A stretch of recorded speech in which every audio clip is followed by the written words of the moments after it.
le grand jury d'RFM ce dimanche, Momodou Ndoye, ancien ministre, ancien secrétaire général du parti politique LD, la Ligue démocratique.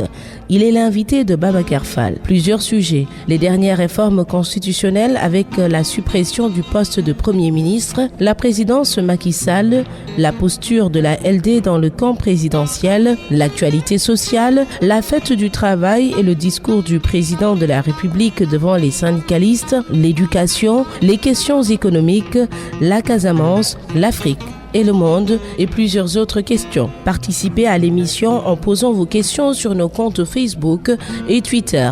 Momodou Ndoye face à Babacar Fall, le grand jury, dimanche 11h05 sur RFM.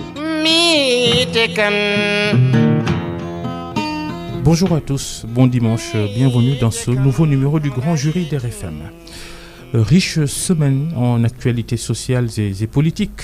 L'examen puis l'adoption hier par l'Assemblée nationale du projet de loi portant réforme de la Constitution avec suppression du poste de Premier ministre. Mercredi, c'était la fête du travail. Notre invité est aussi un ancien syndicaliste, Momodou Ndoye. Bonjour.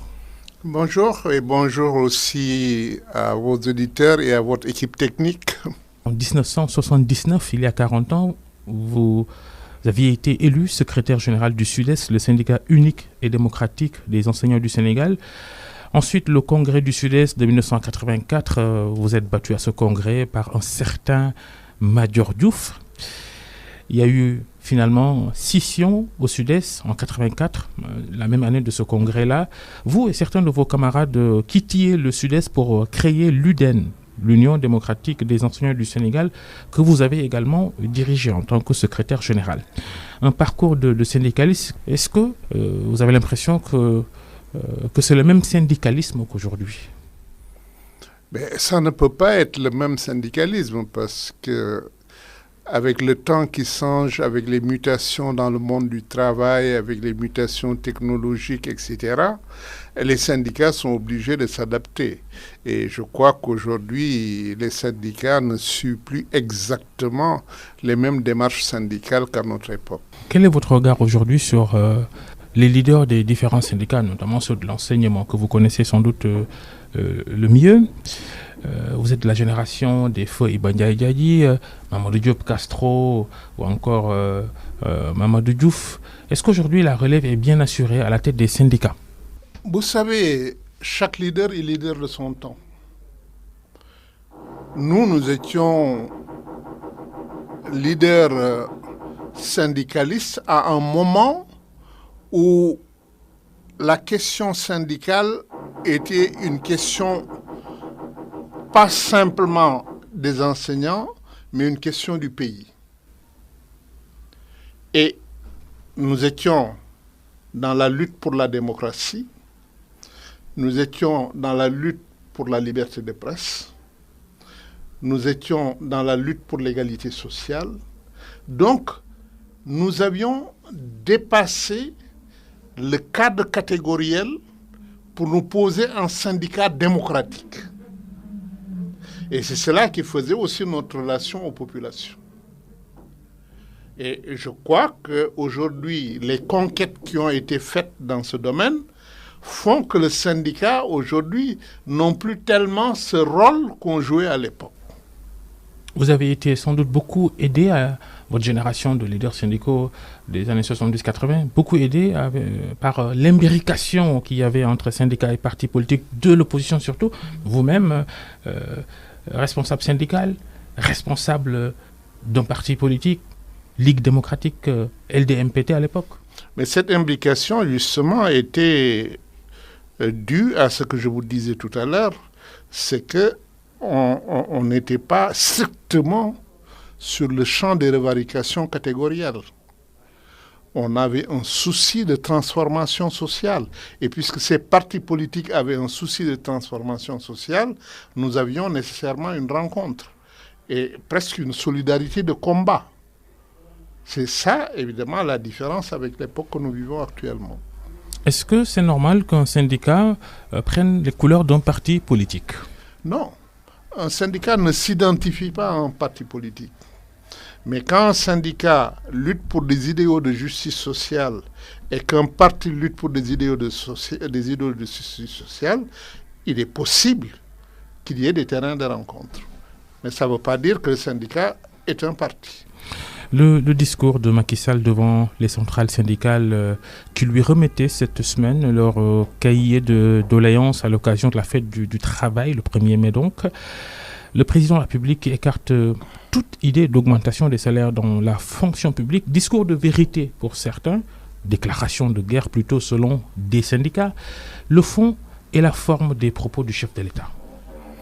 Je crois d'abord que pour le chef de l'État, faire une réponse aussi sèche sur les revendications syndicales manque vraiment de pédagogie.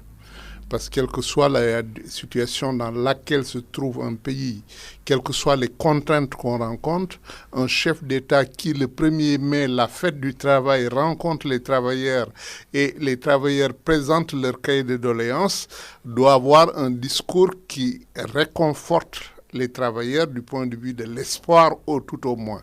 Et le président Macky Sall a fait exactement le contraire sur le plan de la forme. Maintenant, sur le plan du fond, c'est qu'il ne nous dit pas quelle est la situation du Sénégal, justement, qui fait que ce soit impossible aujourd'hui de traiter les revendications des syndicats. Il évoque les limites financières de l'État, la masse salariale de la fonction publique qui est de 860 milliards de francs CFA par an et celle des autres agences publiques et structures assimilées, 140 milliards de francs CFA. Cela fait 1000 milliards par an. 1000 milliards par an sur un budget de 4000 milliards, c'est un quart.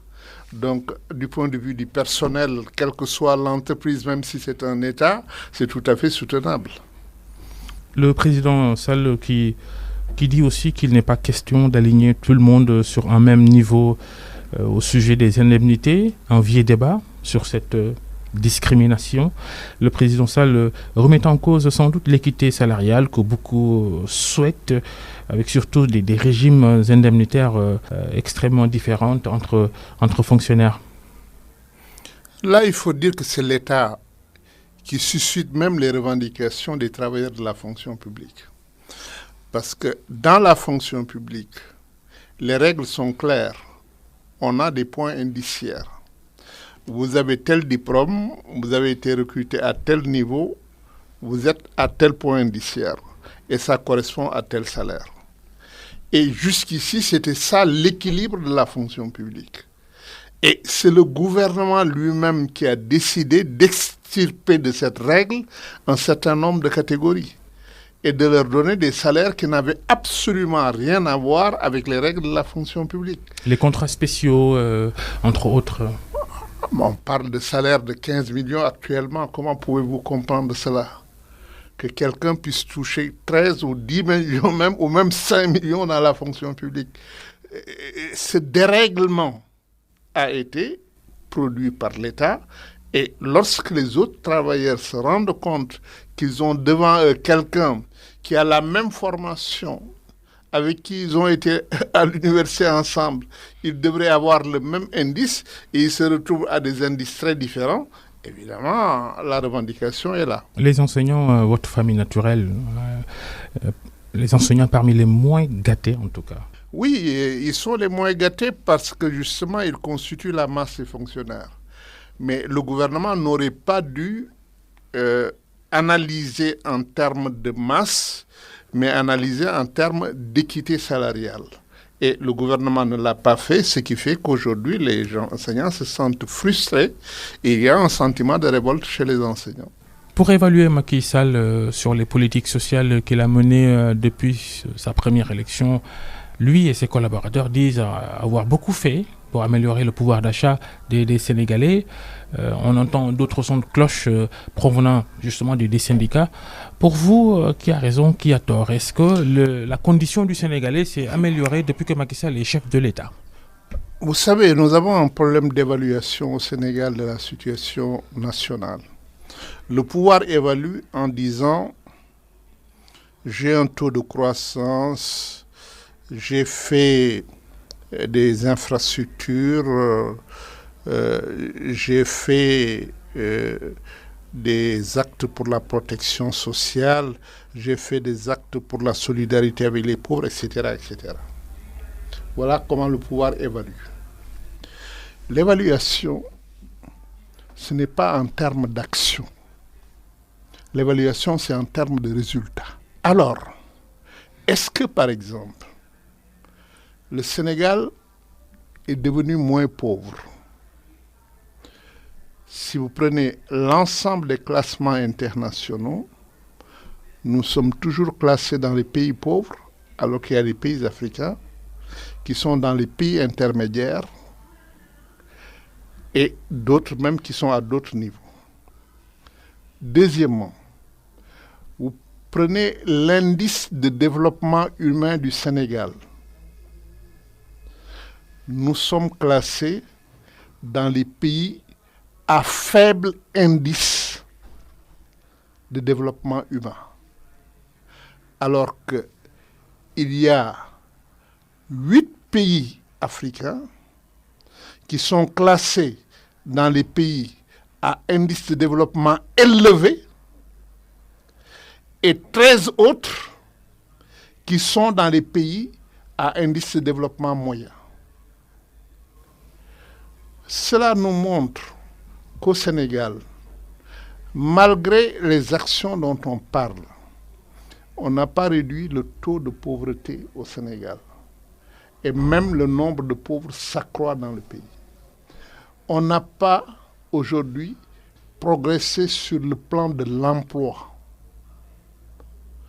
Et notamment de l'emploi des jeunes qui devient de plus en plus grave parce que 300 000 jeunes arrivent chaque année sur le marché du travail. Et le chômage des jeunes devient de plus en plus grave dans ce pays. On n'a pas fait d'amélioration sur le pouvoir d'achat justement dont on parle. On n'en a pas fait. Et par conséquent, il a fait beaucoup de choses et tout gouvernement fait beaucoup de choses. On lui confie les milliards des Sénégalais. Il faut qu'il fasse quelque chose avec. Mais quand nous regardons ce que nous attendons d'un gouvernement, une meilleure santé, une meilleure éducation, un taux de pauvreté réduit, des emplois, etc., nous n'avons pas ce qu'il faut. Vous n'êtes pas convaincu par son plan Sénégal émergent, dont d'ailleurs la deuxième phase sera bientôt entamée? L'émergence, c'est une transformation structurelle de l'économie. Regardez la structure de notre économie depuis une dizaine d'années, il n'y a aucun changement dans la structure de notre économie. Il ne peut pas y avoir d'émergence. Et des pays qui font un taux de croissance plus élevé et qui ont une économie plus avancée que nous, parce que les 3 économies les plus avancées de l'Afrique de l'Ouest, c'est-à-dire de notre région, c'est le Nigeria, le Ghana et la Côte d'Ivoire. Nous sommes 4e. Ces 3 pays, allez regarder le taux de croissance, c'est supérieur au Sénégal. Alors qu'ils sont déjà en avance du point de vue économique. Et ils ne sont pas encore en émergence. Nous, quand est-ce que nous allons être en émergence? Quand est-ce que le Sénégal pourrait faire son retard? Avec quoi et comment? Il faut d'abord être un pays sérieux. Un pays sérieux, c'est d'abord une gouvernance rigoureuse. Les ressources du pays, on ne s'amuse pas avec. Or, au Sénégal, on s'amuse avec les ressources du pays. Rien que l'entretien de la classe politique montre comment on s'amuse avec les ressources du pays. Parce que cet entretien de la classe politique, si vous regardez les salaires des députés et de tout ce qu'on veut caser avec collectivités territoriales, avec les PCA, enfin, beaucoup de gens qu'on veut caser. Regardez tout cela. Si on les investissait dans des domaines qui permettent aujourd'hui de transformer la société sénégalaise, on irait beaucoup plus loin. Mais ce n'est pas le cas. Et cette gouvernance rigoureuse est la première condition. Et pourtant, Macky Sall a annoncé de grandes décisions pour serrer la ceinture à tout le monde, de rationaliser les dépenses de l'État. Oui, je crois que Macky Sall ne dit pas pour quelles raisons justement il doit aujourd'hui réduire les dépenses et pour quelles raisons il dit aux syndicats qu'il ne peut pas du tout aujourd'hui améliorer les salaires. Et cette raison aujourd'hui va peser sur tout son quinquennat, c'est que le Sénégal aujourd'hui est surendetté, c'est le premier problème. Et cet endettement aujourd'hui, il l'a, pour pouvoir justement parler des infrastructures et de croissance et tout cela, il est allé très loin dans l'endettement du Sénégal. Et cet endettement est arrivé à tel point que le service de la dette devient presque intenable. Et le manque de liquidité qui s'est posé à ce niveau et qui a pesé aussi sur l'économie sénégalaise, notamment avec les entreprises nationales qu'on n'a pas pu régler à temps, cette question va marquer tout le mandat de Macky Sall. Et nous allons entrer dans une ère d'austérité qui ne dit pas son nom. Donc, la deuxième condition, c'est quand même le fonctionnement démocratique du pays. Et le fonctionnement démocratique du pays demande une participation citoyenne beaucoup plus active que celle que nous avons. Or, la participation citoyenne est freinée aujourd'hui par le pouvoir de ces institutions et notamment l'institution présidentielle, qui ne laisse pas la participation citoyenne se développer. Et d'ailleurs, quand vous regardez l'analyse qui est faite en matière de démocratie sur le Sénégal, le point justement le plus faible qui n'a pas de moyenne du tout, c'est la participation politique. Et cette participation politique est à régler, sinon les intérêts des différents groupes qui composent les pays ne sont pas pris en compte. C'est seulement quelques petits lobbies proches du pouvoir et qui sont capables de faire prendre en compte leurs intérêts. Mamadou Ndoye, vous avez été entre 1993 et 1995 ministre de l'alphabétisation et des langues nationales, puis entre 1995 et 1998 ministre de l'éducation de base et des langues nationales. Vous êtes considéré comme le chantre des politiques d'alphabétisation que le Sénégal a mises en place depuis. Le bilan aujourd'hui, c'est quoi? Le taux d'alphabétisation, la place des langues nationales à l'école. Est-ce qu'on a vraiment progressé? On tourne autour du chiffre de 55% de Sénégalais qui sont analphabètes, en majorité des femmes, les femmes qui constituent plus de 62% de ces 55% de Sénégalais analphabètes. Lorsque j'arrivais au ministère de l'alphabétisation, le programme que j'ai trouvé en place faisait 100 000 alphabétisés par an. Nous avons développé une nouvelle stratégie que nous avons appelée la stratégie du faire-faire. Et avec cette nouvelle stratégie, nous avons commencé à avoir 1 million d'alphabétisés par an. Mais après mon départ, le programme s'est affaissé et plus rien ne s'est passé. Pourquoi? Qu'est-ce qui a fait ça? Ça, je ne sais pas. Je suis parti du gouvernement et je suis allé à l'étranger. Et je ne sais pas pourquoi ça a été arrêté et pourquoi ça s'est affaissé. C'est à refaire pour vous? C'était les stratégies de faire-faire. Parce que la stratégie du faire-faire, c'est de dire un gouvernement en tant que tel ne peut pas de manière uniforme alphabétiser la population. Il faut voir les organismes qui encadrent les populations, que ce soit encadrement des éleveurs, encadrement des agriculteurs, encadrement des femmes, etc. Et ces organismes voulaient contractualiser. Et ils ont leur propre programme où l'alphabétisation est en rapport justement avec le développement des activités des bénéficiaires, ce qui leur permet non seulement d'être alphabétisés, mais de développer en même temps des compétences dans leur domaine. Et c'est cette motivation qui fait la réussite des programmes d'alphabétisation. Mais un adulte surtout ne s'alphabétise pas pour s'alphabétiser. Il faut des perspectives. Des motivations fortes même. Et les langues nationales, c'est timide. On parle d'insertion des langues nationales dans les programmes scolaires. Des experts ont démontré qu'aujourd'hui, devant une leçon, un élève sénégalais comprend mieux et vite avec sa langue maternelle. Vous savez, la question des langues nationales revient tout le temps. Pourquoi? Parce que ce n'est plus une question technique, ce n'est plus une question scientifique. Du point de vue scientifique comme du point de vue technique, ce qui devait être fait a été fait. Ce qui reste, c'est la décision politique. Et c'est cette décision politique qui n'arrive jamais. Et elle n'arrive jamais, pourquoi? Parce que les élites font barrage.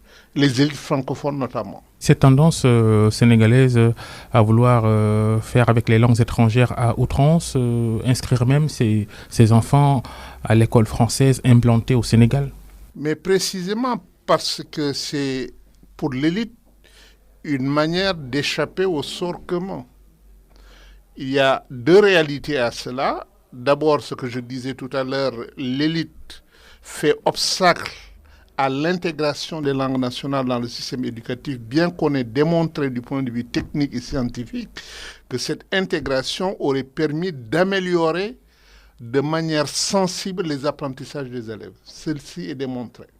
Mais l'élite ne veut pas de ça et bloque toute perspective d'intégration. Mais en même temps, cela a fait que l'école sénégalaise est un problème en matière de qualité d'apprentissage. Parce que les élèves qui entrent à l'école, qui n'ont pas parlé le français avant d'entrer à l'école, lorsqu'ils entrent à l'école, vous leur donnez un apprentissage dans une langue qu'ils ne maîtrisent pas, ce n'est pas l'apprentissage qui est en jeu, c'est la langue qui est en jeu. La langue devient un obstacle pour l'apprentissage. Et c'est cela que l'intégration des langues nationales devrait éviter, pour permettre justement d'améliorer les apprentissages. Il se trouve que l'école sénégalaise ne l'a pas fait, et l'école sénégalaise, de ce point de vue, a un problème de qualité d'apprentissage, et les élites essaient maintenant d'aller vers le privé et vers les écoles françaises établies au Sénégal pour échapper au sort commun d'une école de mauvaise qualité. Quelles sont les autres raisons qui font qu'aujourd'hui, l'école publique, la qualité de l'école publique est remise en cause? Quand vous étiez au gouvernement, c'est en ce moment-là qu'on avait commencé cette politique de recruter des vacataires et volontaires de l'éducation. On vous accuse, vous, gouvernement des années 90, d'avoir vraiment porté préjudice à tout le système éducatif avec cette politique, à l'époque, politique d'Abdou Diouf. Je crois qu'on ne se réfère pas souvent aux résultats réels des apprentissages. Il y a des appréciations globales sur le système, mais on n'arrive pas à déterminer les facteurs qui agissent en ce qui concerne la qualité de l'éducation. Je voudrais dire ceci. Premièrement, les volontaires de l'éducation que moi j'ai initiés avaient un autre objectif que la qualité de l'éducation. L'objectif, c'est qu'à ce moment-là, alors que nous étions en retard de scolarisation, on perdait 1 point de scolarisation primaire par an, alors qu'on était déjà en retard. Pourquoi? Parce qu'on était en ajustement structurel. On ne nous permettait pas de recruter plus de 560 enseignants par an. Et avec ces 560 enseignants par an, on ne couvrait pas les nouveaux besoins parce qu'il y avait 300 enseignants qui venaient pour remplacer ceux qui sont partis pour retraite ou pour autre chose. Et il ne restait plus que 260 qui ne pouvaient pas couvrir le croît démographique de la population. Et nous avons fait appel aux volontaires de l'éducation pour pouvoir prendre en compte les laissés pour compte du système éducatif. Et c'est ce que nous avons fait. Effectivement, ça nous a permis de le faire. Maintenant, en termes de qualité, la qualité d'éducation se joue à 3 niveaux. Il y a les qualités personnelles de l'élève. Il y a les conditions socio-économiques qui sont vécues par l'élève. Et il y a les conditions pédagogiques dans lesquelles est la classe. C'est 3 principaux facteurs qui jouent. Et dans ces 3 principaux facteurs, l'école n'a en réalité qu'un seul facteur, c'est les conditions pédagogiques à l'intérieur de la classe et de l'école. Et de ces conditions-là, les évaluations des apprentissages qui ont jalonné toute cette période. On a renvoyé les gens à ça. Regardez les résultats des élèves par rapport aux maîtres qui les encadrent, et les volontaires de l'éducation, leurs élèves, n'avaient pas des apprentissages moindres que les autres enseignants. Alors ça veut dire que les défaillances, c'est avant ce système de volontariat et de vacatariat. Bien sûr, le système n'a pas chuté en 1990. Reprenez toutes les évaluations d'apprentissage, reprenez les examens et tout cela dans toute la longue période, et vous verrez, si vous comparez les périodes, que ce n'est pas là qu'il y a eu affaissement. On a l'impression alors que c'est une conjoncture éternelle, ça ne va jamais s'améliorer. Ça ne va jamais s'améliorer parce qu'on ne s'attaque pas aux causes. Nous avons parlé d'une première cause, la question de la langue. Personne ne s'attaque à cette cause. Dans tous les pays africains, les expériences ont montré très clairement qu'on a de meilleurs résultats scolaires lorsqu'on commence avec la langue que l'on parle. On ne le fait pas. C'est un premier handicap qui est extrêmement important. Deuxième handicap, et ça, vous pouvez le voir en comparant les résultats des écoles, c'est le climat des établissements. Vous prenez une école privée, vous prenez une école publique, et vous voyez que l'école privée fait mieux que l'école privée. Et regardez le niveau de formation des enseignants dans les deux écoles, vous verrez que le niveau de formation dans le public est plus élevé que dans le privé. Pourquoi dans le privé on fait les meilleurs résultats? Parce que vous vous dites que les conditions sont meilleures. Mais le climat d'établissement, parce que on vient à l'heure. Avec des effectifs moins non, il y a le temps d'apprentissage. Oui. On vient à l'heure. Les maîtres sont contrôlés. Les conditions de travail des élèves sont contrôlées, etc., etc. Et c'est ça qui fait que les résultats ne sont pas semblables. Ils n'ont pas tort, ceux qui ont tourné le dos aujourd'hui à l'école publique pour aller dans des établissements privés inscrire leurs enfants. Du point de vue des résultats des apprentissages, on peut leur donner raison. Mais du point de vue du gouvernement qui a la responsabilité de l'éducation des enfants du pays, ce clivage est inacceptable. Ça va conduire à quoi finalement? Ce clivage conduit à des inégalités sociales et en fait, c'est un renforcement des inégalités sociales existantes. Parce que ceux qui ont les moyens de se payer une école de qualité vont se payer une école de qualité. Ceux qui n'ont pas les moyens, et ce sont toujours les mêmes, les plus pauvres, effectivement, leurs enfants auront une mauvaise éducation. Mamadou Ndoye, vous avez été, ce que vous dites là, vous le dites parce que vous connaissez ce milieu-là, vous avez été enseignant dans l'élémentaire, puis dans le moyen secondaire, avant de devenir inspecteur de l'éducation. Quelle est alors votre opinion sur cette polémique? Vous parliez de clivage, de discrimination tout à l'heure, par l'actu là.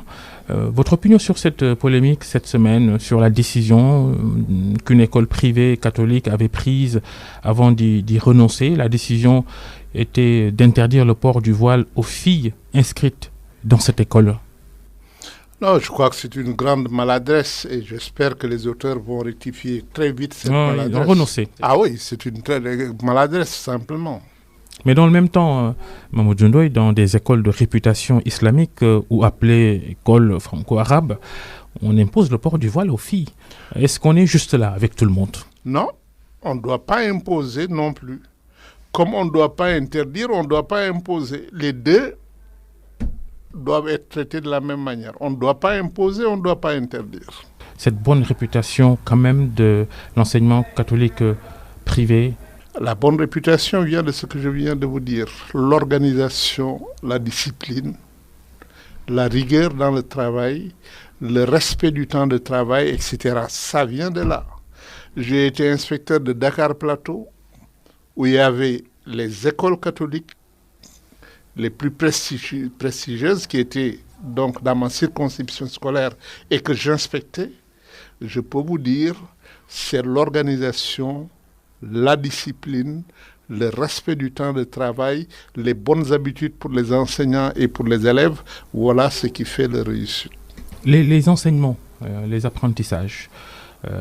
Aujourd'hui, beaucoup de parents et d'élèves se plaignent d'une pléthore de matières qu'ils apprennent les élèves dans les programmes scolaires. Faut-il alléger encore les programmes dans les écoles, de l'élémentaire au moyen secondaire? Oui, c'est souvent un mauvais travail d'intégration. Qu'est-ce que je veux dire? On dit aujourd'hui il faut intégrer l'éducation civique, on l'ajoute. Il faut intégrer l'éducation environnementale, on l'ajoute. Alors qu'il ne faut pas ajouter. Il faut intégrer. C'est deux choses différentes. On n'ajoute pas, on intègre.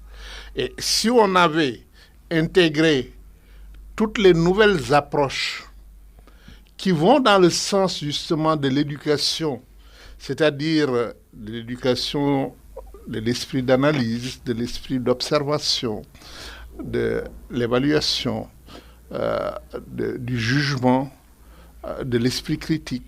Parce que c'est ça qu'on veut former au fond, à travers tout cela. Et c'est le plus important, et c'est pourquoi je crois que surcharger les élèves ne sert absolument à rien. Aujourd'hui, quelles sont pour vous les voies urgentes qu'il faut emprunter pour rectifier tous ces déséquilibres, tous ces manquements dans le système éducatif sénégalais?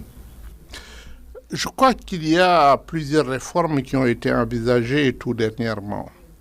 Avec les assises de l'éducation et de la formation, il y a eu des propositions de réforme. Avec l'enseignement supérieur également des propositions de réforme. Et ces propositions de réforme, si elles sont appliquées telles qu'elles sont conçues, permettent d'aller de l'avant. Le problème de fond que nous avons au Sénégal, comme d'ailleurs dans d'autres pays africains, c'est que nous concevons bien des réformes, mais nous ne les appliquons pas bien. Et la question de l'application reste la problématique principale. On évoquait tout à l'heure votre passage dans les gouvernements d'Abdou Diouf dans les années 90. Vous avez été ministre pendant 5 ans, une grande expérience gouvernementale sans doute. Alors la suppression du poste de Premier ministre qui vient d'être voté par l'Assemblée nationale conformément à la volonté du président de la République, qui l'explique par son souhait d'aller plus vite dans l'exécution des politiques publiques, êtes-vous convaincu par les arguments avancés par Macky Sall? C'est contraire à la logique que l'on connaît. La logique qui veut aller plus vite et qui veut être plus efficace, normalement en matière de gouvernance, c'est la logique de décentralisation. Et ici, ce n'est pas une logique de décentralisation ni une logique de déconcentration, c'est absolument l'inverse. Or, regardez tous les projets de réforme orientés vers la déconcentration et vers la décentralisation, l'argument principal, c'est la rapidité et l'efficacité. Et ici, on fait le contraire et on invoque la rapidité et l'efficacité. C'est absolument contraire à toutes les logiques. Je dis, la lenteur et la lourdeur, c'est dans la concentration. Ce n'est pas dans la déconcentration. C'est absolument le contraire. Et de ce point de vue, qu'est-ce qu'on dit? On dit que si vous transférez les compétences et décisions et les ressources nécessaires à des échelons qui sont plus proches de l'action, c'est là qu'on est efficace et que ça va vite. Et je voudrais vous donner un exemple dans mon domaine. Si vous transférez à l'établissement le budget et le pouvoir de décision sur les dépenses, qu'est-ce qui se passe? Au lieu d'acheter quelque chose dont l'établissement ne veut pas, on achète ce dont l'établissement a besoin et on est plus efficace. Et on l'achète aussi rapidement. Alors que si la commande est groupée au niveau du ministère de l'Éducation, qu'est-ce qui se passe? On achète des livres pour une école qui n'en a pas besoin, alors qu'elle a besoin de cahiers, elle n'en a pas. Une autre école qui a besoin de livres reçoit des cahiers alors qu'elle voudrait des livres. Et c'est pourquoi c'est la déconcentration qui fait l'efficacité et la rapidité. Alors, cette modification de la Constitution rend plus fort le président de la République. Un président fort comme ça, est-ce un recul démocratique à vos yeux? La présidence de la République était déjà un problème au Sénégal. C'était le problème principal de la démocratie. L'obstacle principal au fonctionnement démocratique dans le pays. Pourquoi ? Parce qu'il ne se passe rien dans tous les échelons de l'État et de la société, parce que c'est le président de la République qui doit tout régler. Même le marchand de cacahuètes qui a besoin d'une place dans la rue pense que c'est le président de la République qui doit régler le problème. Et ce type de fonctionnement fait barrage à la participation non seulement des échelons de l'administration, y compris du Premier ministre. On l'a vu avec les revendications des enseignants. Quand les enseignants étaient en lutte, le Premier ministre il rencontre le ministre de l'Éducation qui leur dit voilà les limites. Le Premier ministre qui leur dit voilà les limites. Et il rencontre le président qui leur dit non, ce ne sont pas des limites, voilà, on peut vous donner ça. Tous les échelons sont complètement court-circuités par les pouvoirs présidentiels. Et ce qui fait que la démocratie ne fonctionne pas bien au Sénégal. Ça, c'est le plus grand problème. Deuxièmement, s'il renforce ses pouvoirs, parce que quel que soit ce qu'on peut dire, il renforce ses pouvoirs. Prenons un exemple très simple. Son frère Alioune Sall, lorsqu'il a fait son processus pour prendre une partie du pétrole, s'il n'y avait pas contre-seing du Premier ministre, évidemment, ce ne serait pas possible. Et aujourd'hui, le contre-seing du Premier ministre est enlevé de telles procédures. Et vous voyez le type de pouvoir donc qui s'arroge. Des implications sur la bonne gouvernance, forcément, pour vous ? Il n'y a pas de doute. Il n'y a pas de doute qu'aujourd'hui, la capacité même de contrôle qu'on pouvait exercer sur le gouvernement s'est réduite à cause de la responsabilisation principale du président de la République que personne ne contrôle. Mais de fait, les premiers ministres au Sénégal prennent rarement des initiatives contre le président. Mais c'est le problème que nous avons aujourd'hui dans le débat. C'est-à-dire, on confond d'une part l'institutionnel et les cultures et les pratiques. Et c'est le problème principal du Sénégal, parce que si tu prends les institutions telles que tout est fabriqué, il est clair que nous avons une très bonne démocratie.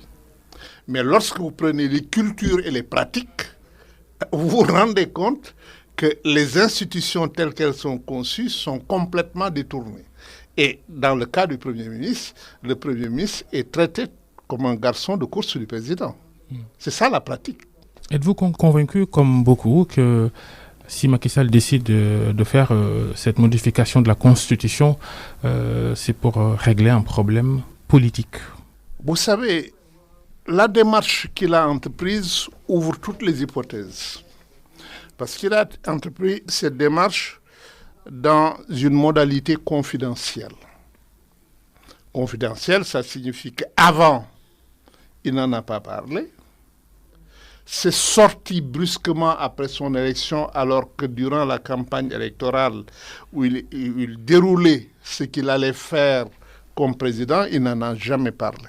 Donc ce traitement confidentiel et le fait que personne n'ait débattu, y compris dans sa propre alliance, n'ait débattu de ce projet de loi, amène à se poser des questions qui ouvrent toutes les hypothèses. Et parmi les hypothèses qui sont données, les uns pensent que parce qu'il ne veut pas d'une fin de règne difficile où il apparaîtrait comme un président potiche et qui n'aurait presque aucun pouvoir parce qu'il y aurait tout juste une guerre de succession autour de lui avec des personnalités qui émergent.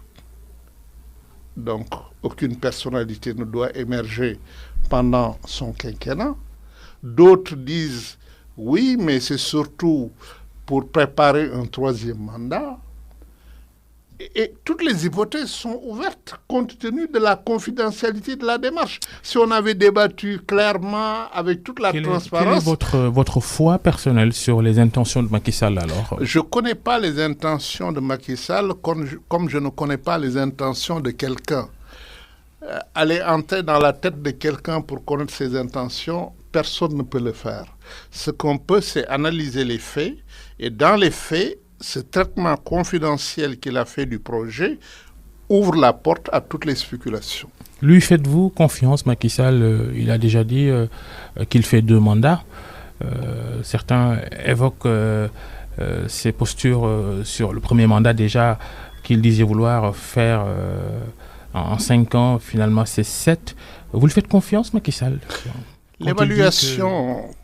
L'évaluation que vous venez de faire montre qu'objectivement, je ne dis pas subjectivement, on ne peut pas lui faire confiance. Parce que si vous avez l'expérience de quelqu'un qui vous dit avec force, voilà ce que je vais faire, et qui au moment venu fait autre chose, vous avez l'expérience, qu'est-ce que vous tirez comme conclusion? Que sa parole ne vaut rien. Et du point de vue du 3e mandat, je crois que c'était l'occasion pour lui de régler définitivement cette question. Parce que des professeurs de droit constitutionnel lui ont suggéré de faire un article de transition pour enlever tout doute sur ce 3e mandat avec la nouvelle constitution. Et il ne l'a pas fait. Mamadou Ndoye est notre invité, l'ancien secrétaire général de la Ligue démocratique, la LD, votre ancien parti, une formation politique que vous avez dirigée pendant 4 ans. Vous avez remplacé Abdoulaye Bathily. Vous êtes élu secrétaire général avant de démissionner parce que vous n'avez pas été d'accord avec la décision de la majorité des membres du parti de rester dans la coalition de la majorité, Benno Bokk Yakaar. C'était avant les législatives de 2017. Vous êtes même suspendu par la nouvelle direction de la LD parce qu'elle considère que vous êtes l'un des parrains du mouvement LD Debout, composé essentiellement d'anciens militants de la LD originelle et qui ont décidé d'aller dans l'opposition. Vous l'assumez? Non, je crois qu'il faut d'abord être clair sur un certain nombre de choses.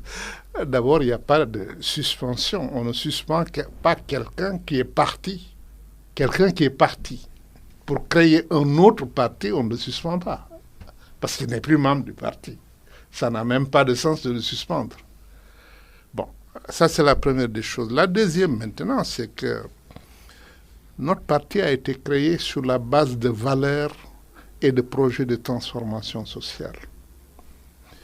Lorsque vient une période où une alliance n'est plus considérée comme une coalition de projets et de partis politiques qui sont indépendants les uns des autres, mais considérés comme une voie parasitaire qui élimine toute identité du parti, toutes ses valeurs de référence, tout son projet politique, on n'a plus rien à faire dans ce parti.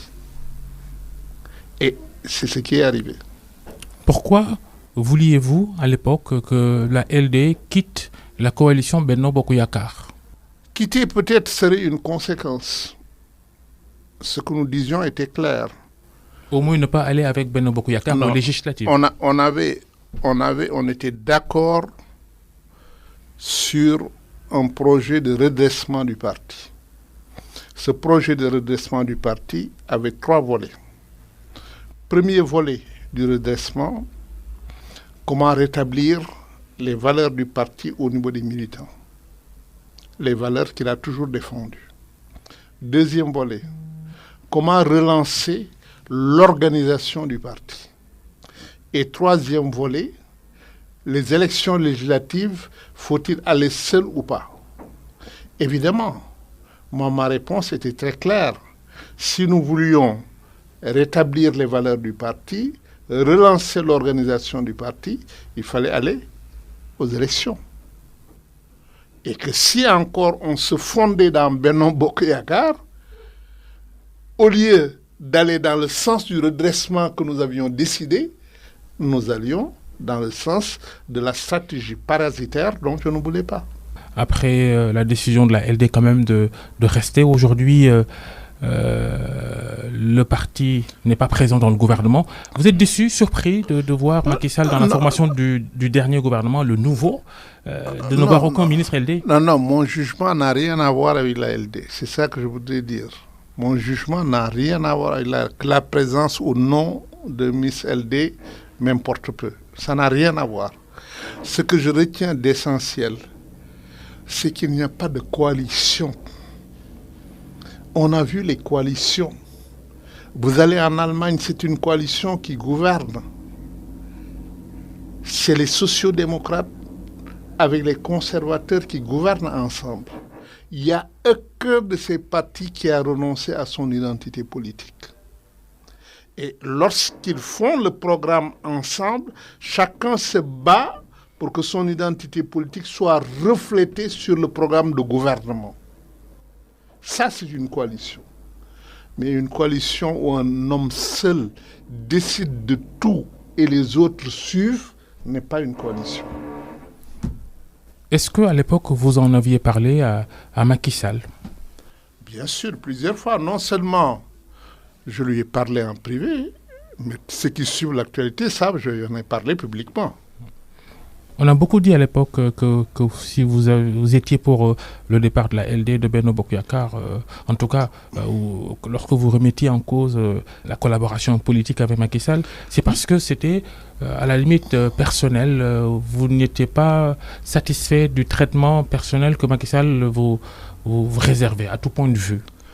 Oui, je crois que les gens qui disent ça, vraiment ceux qui me connaissent vont en rire. Parce que je n'ai jamais traité les questions politiques en fonction de ma personne. Ça n'a jamais existé dans ma vie. Ce que je retiens, si c'est que Macky me traitait, mais Macky me traitait très bien. Macky m'accordait beaucoup de respect et de considération. Je n'ai pas à me plaindre de ça, du tout. Au contraire. Ceux qui connaissent aussi Benno Bokk Yakaar et les rencontres de Benno Bokk Yakaar savent que Macky m'accordait beaucoup de considération. Donc ce n'est pas ça du tout.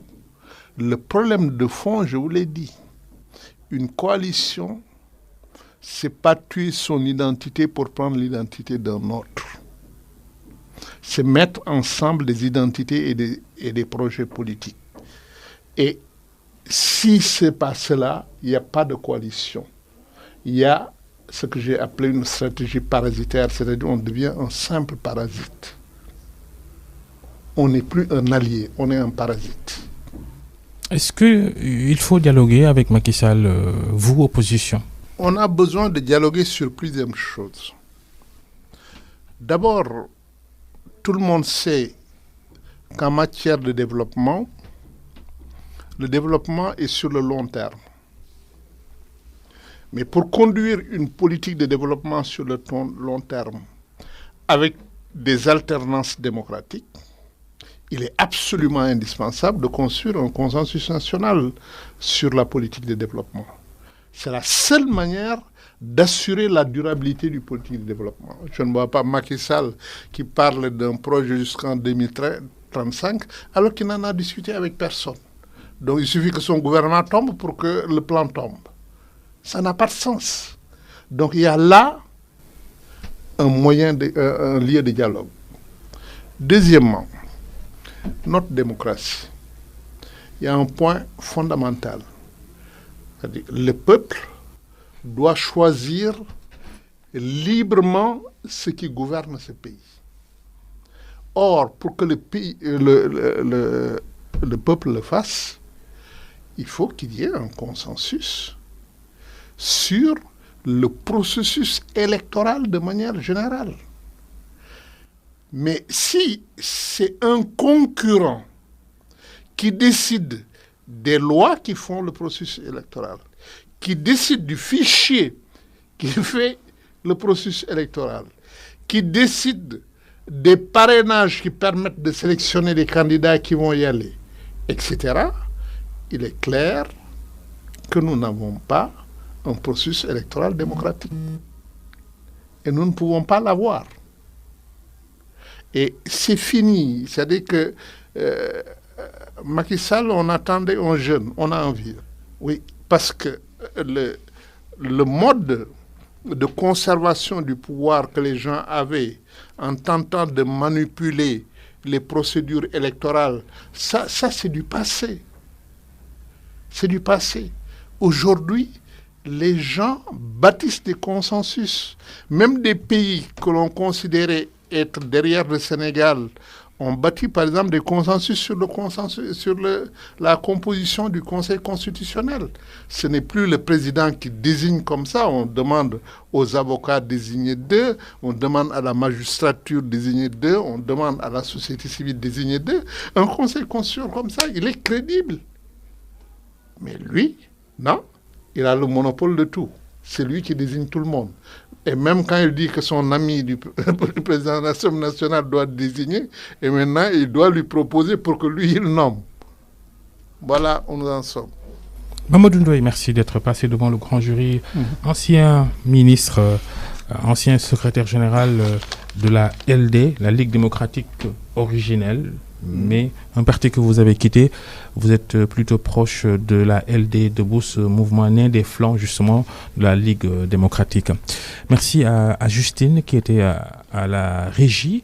Merci également à Maggie, la digital manager. C'était le grand jury. Bonne fin de semaine et bon début de Ramadan. Restez sur RFM. Tout de suite, le journal de midi de Barthélémy Ngom.